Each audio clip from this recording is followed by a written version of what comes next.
All right. So we'll go through it. We've got the dwelling, and so like I said before, if you hear something real basic, just think of it like a way to explain it to a new client or a newcomer, right?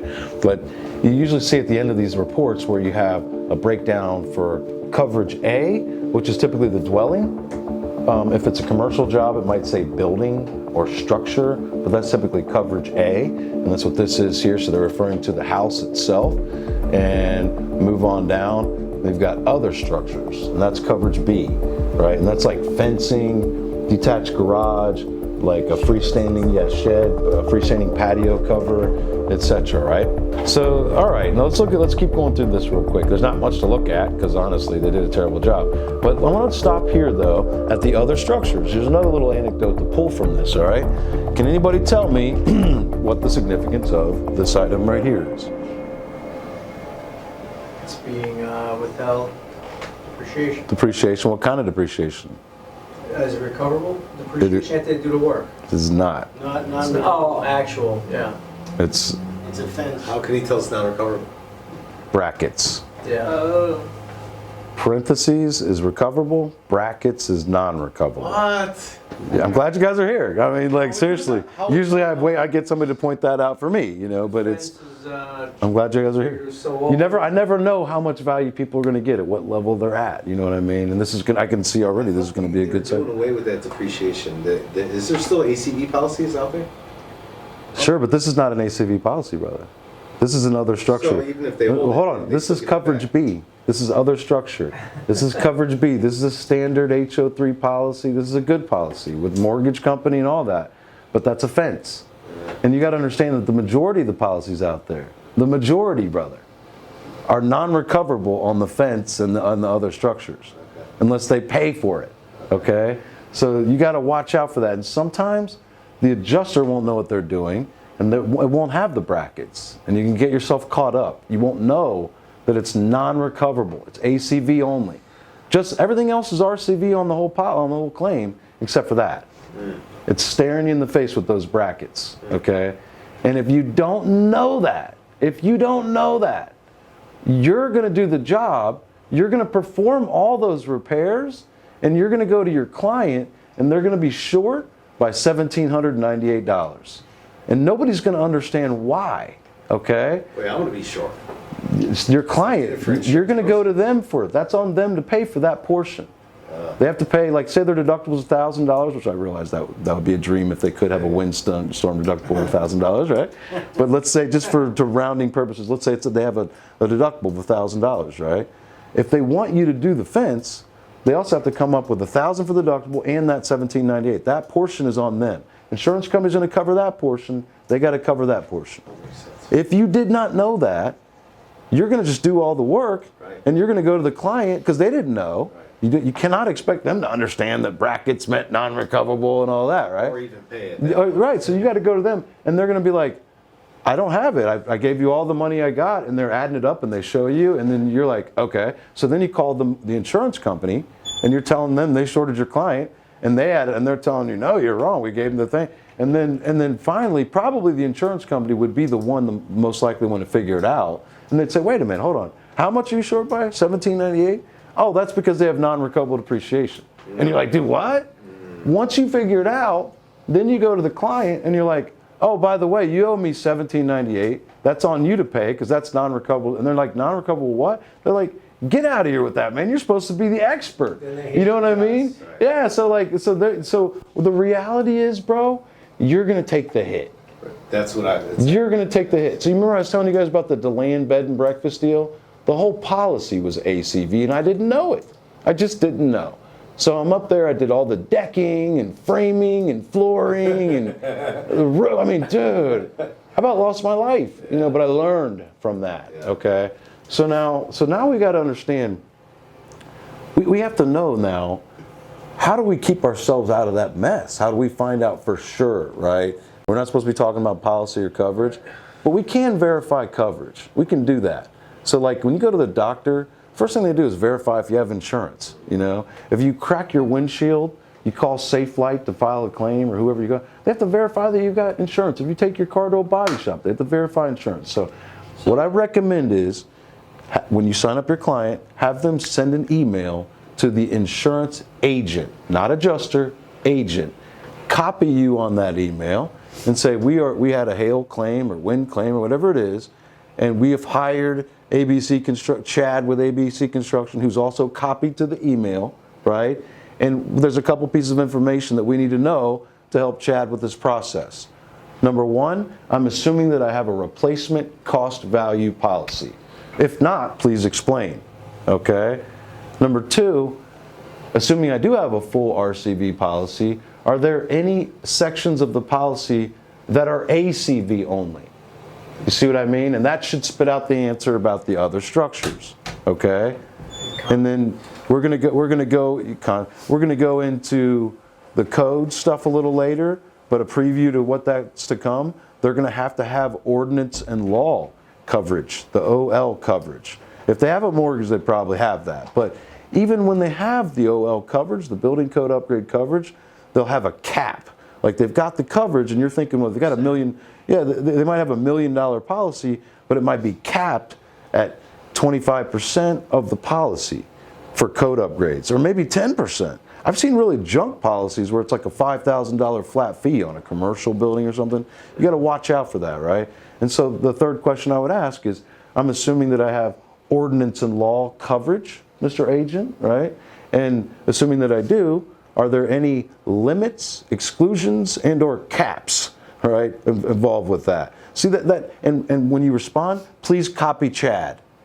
See how that works? And by the way, if you want to work on marketing later, insurance agents are an excellent source of referral business. And so like, this is an excellent way for you to actually get the introduction right there to the agent.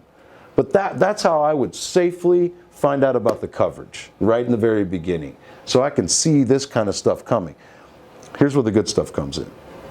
Because you didn't know that, you're gonna love this. I already know that, right? Like you're gonna get value more than most, right? So, but look, because I had a guy come up to me, it was like my first event.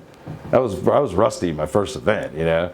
And he, like at 1 o'clock, he's like, you know, you're talking about actual cash value versus, replacement cost value. I thought this was going to be a master class, you know, and he left and missed the rest of what's to come, you know, and so I felt,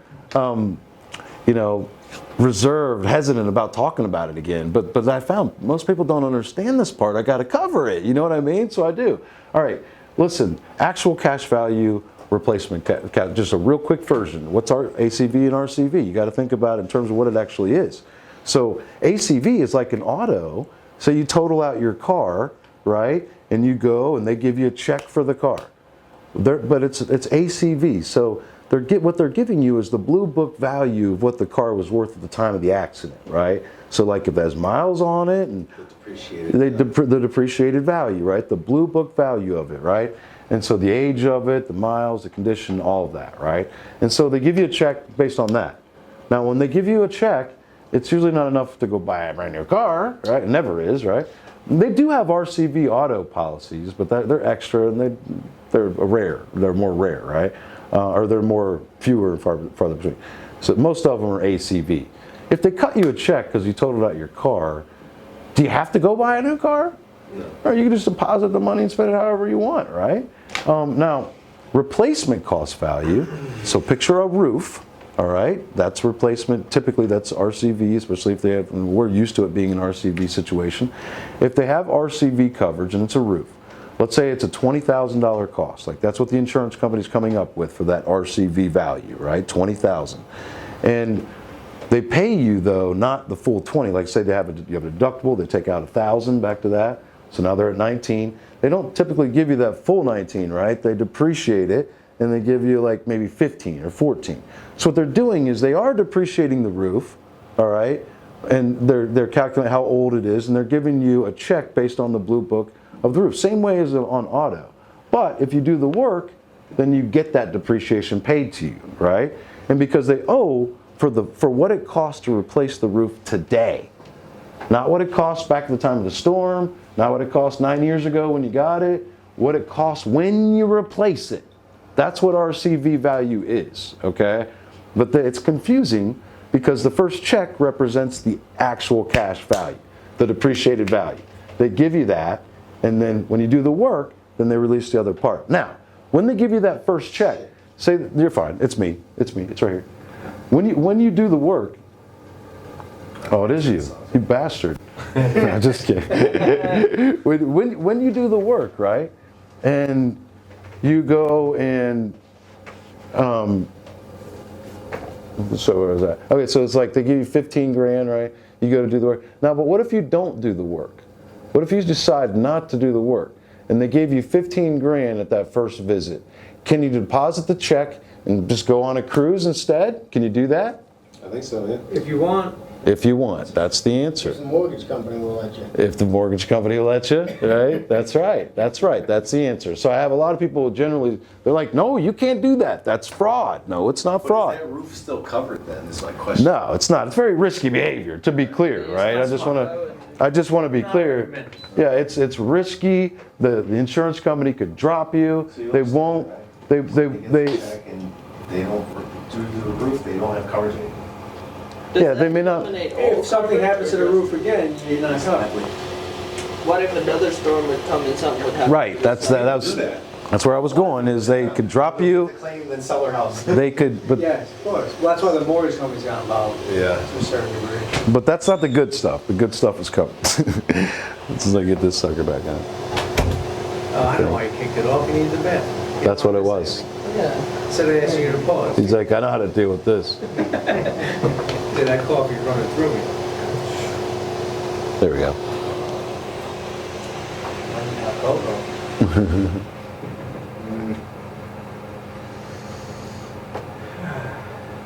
Fire back up here soon. Go golf.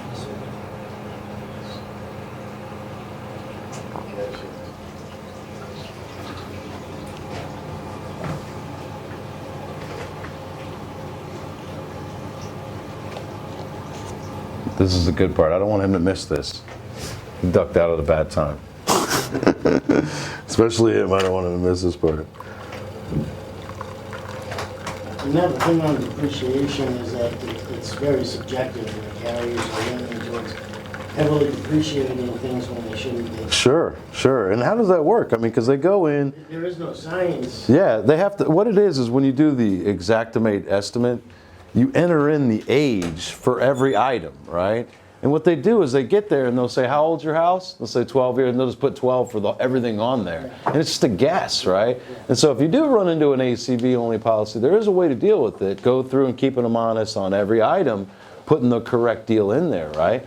So all right, now, but the good thing is this. So now, so we just established they don't have to make the repairs if they don't want to. That's not fraud. It's not at all advisable to do that, especially not on a roof, okay?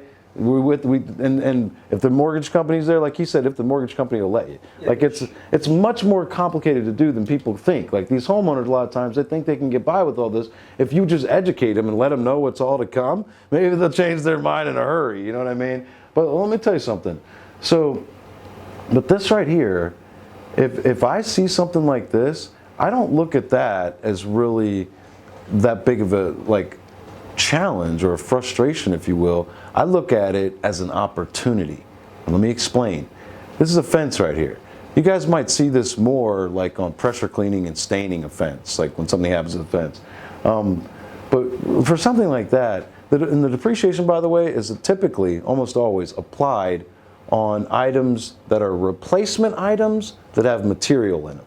So they're not usually applied on labor-only items. I realize there's certain small instances where they've done that. It's ended up in court, and there's battles being fought out about that, right? But they don't usually, in my experience, and most everywhere, they don't usually depreciate labor-only items. It's usually items that have replacement with materials in them. Does that make sense? In Florida, you can't depreciate it. You can't do it no matter what. But I'm saying, but they still do it, and they take them to court, and I say that all the time. You can't depreciate labor, and somebody always says, they do it though, man, they do it. I was like, I know, they do it, but they can't, you know, but they do it, okay? All right, so now look, if the client wants me to do this work right here, along with everything else, that's fine, no problem. We just have to know about it. Mr. and Mrs. Jones, if you want me to do the fence, I'd be happy to do it for you, but just remember, you already owe me $1,000 for your deductible. You're gonna have to also now pay me $1,800. Do you want me to do the fence? Usually the answer is, oh no, we're gonna hold. All right, now, and somebody asked me in one of the events, they raised their hand, they said, you know, how can they get, because we're gonna go through, you know, this estimate started at 36 and got to 110, the next one started at 182 and got to 405. They're like, how are they able to get by with that? How are they able to get away with that? These adjusters, like, why do they lowball it that much? I have to take the moment. I don't think that all adjusters are bad. I don't even think the majority of them are, right? So in every instance, I'm always dealing with adjusters, like, I'm gonna deal with them respectfully, professionally, diplomatically, humbly, right? Like, I'm not trying to beat them over the head. I'm not trying to slam them to the ground. Like, they're just trying to do a job. I'd really like to build rapport with them and work with them on the same team with that whole ESX file thing, which you're going to see. But you got to picture, after a storm like this, and Leo could attest to this, like you mentioned it earlier, after a storm, you know, even before the storm, they know when a hurricane's coming, so they're getting thousands of adjusters to the area ahead of time, rushing them to the area, right?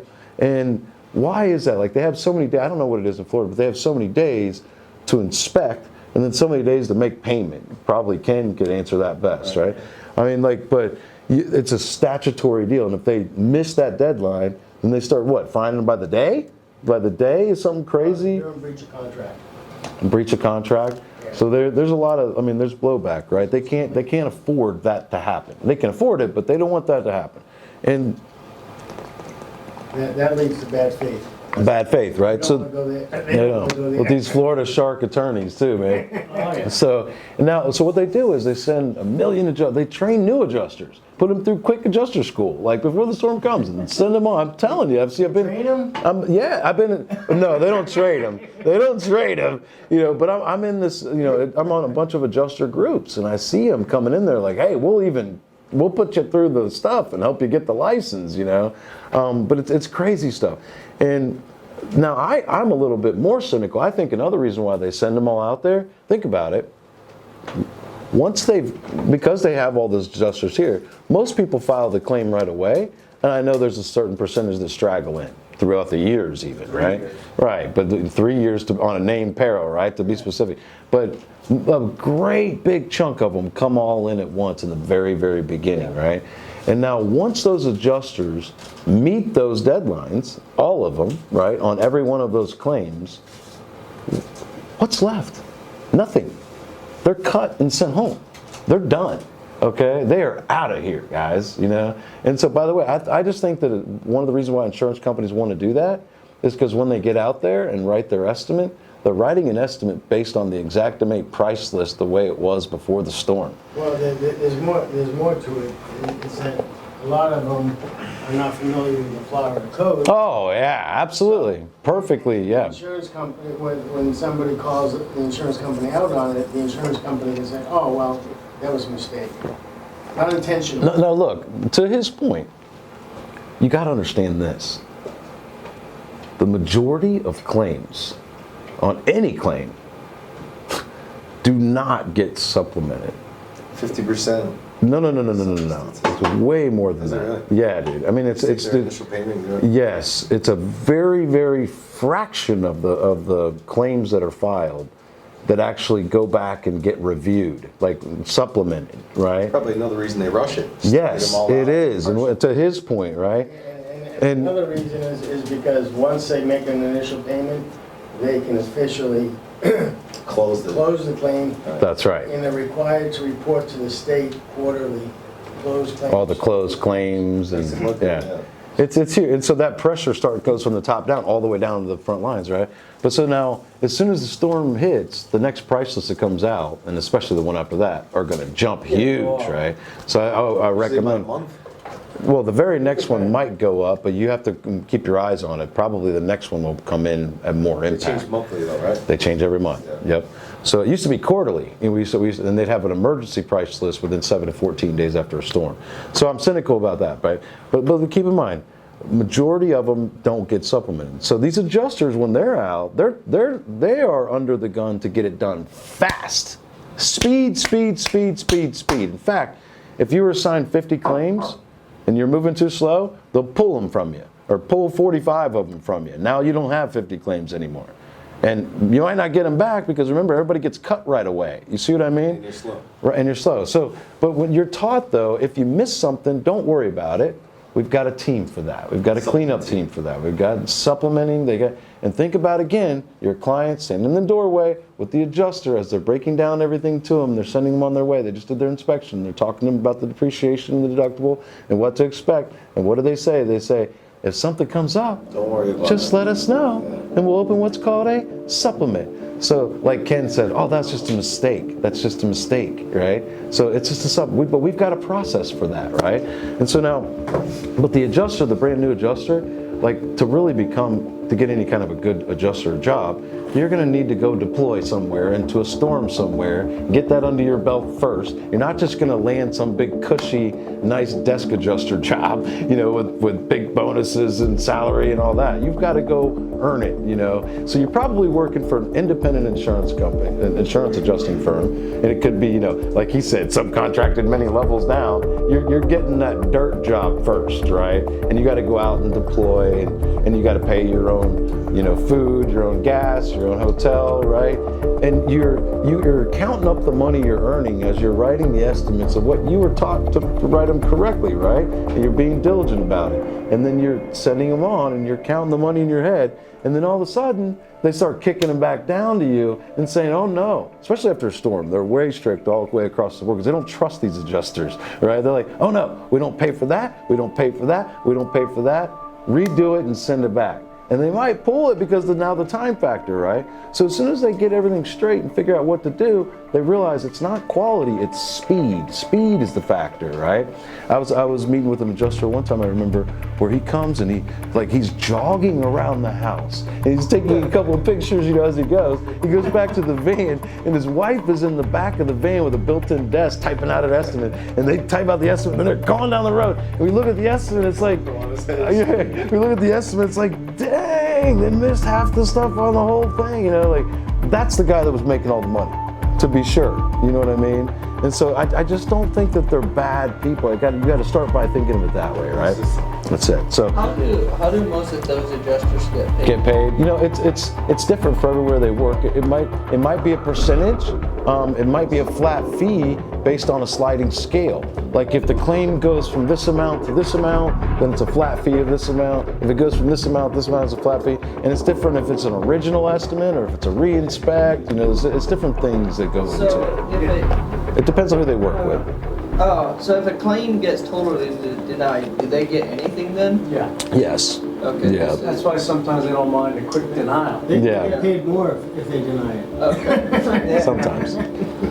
Depending on who they work for. Some companies pay a good amount for denials, not purposely, but Usually they get paid better if they write it up, depending on what kind of job it is,